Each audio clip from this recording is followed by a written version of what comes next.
Praise the Lord. எல்லாரும் கர்த்தருக்குள்ள சந்தோஷமா இருக்கீங்களா? நானும் கர்த்தருக்குள்ள ரொம்பவே சந்தோஷமா இருக்கேன்.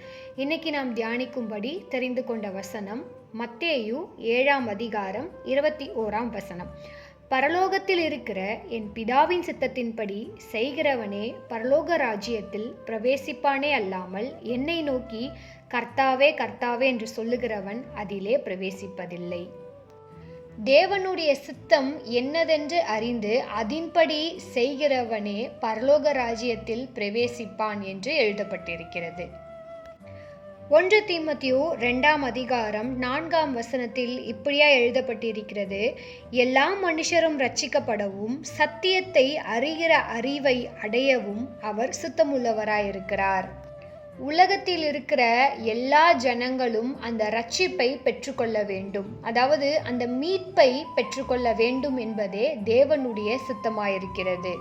இதற்காகவே நம் ஆண்டவராகிய இயேசு கிறிஸ்துவும் இந்த பூமியில் மனுஷனாக பிறந்தார். இவைகளை நாம் மத்தேயு 1ஆம் அதிகாரம் 21ஆம் வசனத்தில் வாசிக்க முடியும். அவள் ஒரு குமாரனை பெறுவாள், அவருக்கு இயேசு என்று பெயரிடுவாயாக, ஏனெனில் அவர் தமது ஜனங்களின் பாவங்களை நீக்கி அவர்களை இரட்சிப்பார் என்றான்.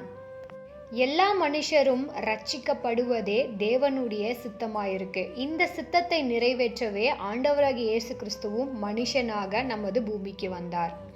எத்தனை பேர் இதை விசுவாசிக்கிறீங்க? இயேசு கிறிஸ்துவால் மட்டுமே உலகம் ரட்சிக்கப்படும், மீட்பு அடையும். ஏனென்றால் அவர் ஒருவரே வழியும் சத்தியமும் ஜீவனுமாயிருக்கிறார். ஆண்டவராகிய இயேசு கிறிஸ்துவை பற்றி நாம் இந்த நாளில் தெரிந்து கொண்டோம். ஆனால் இன்னும் பல ஜனங்கள் ஆண்டவராகிய இயேசு கிறிஸ்துவை பற்றி தெரியாதவர்கள் உண்டு.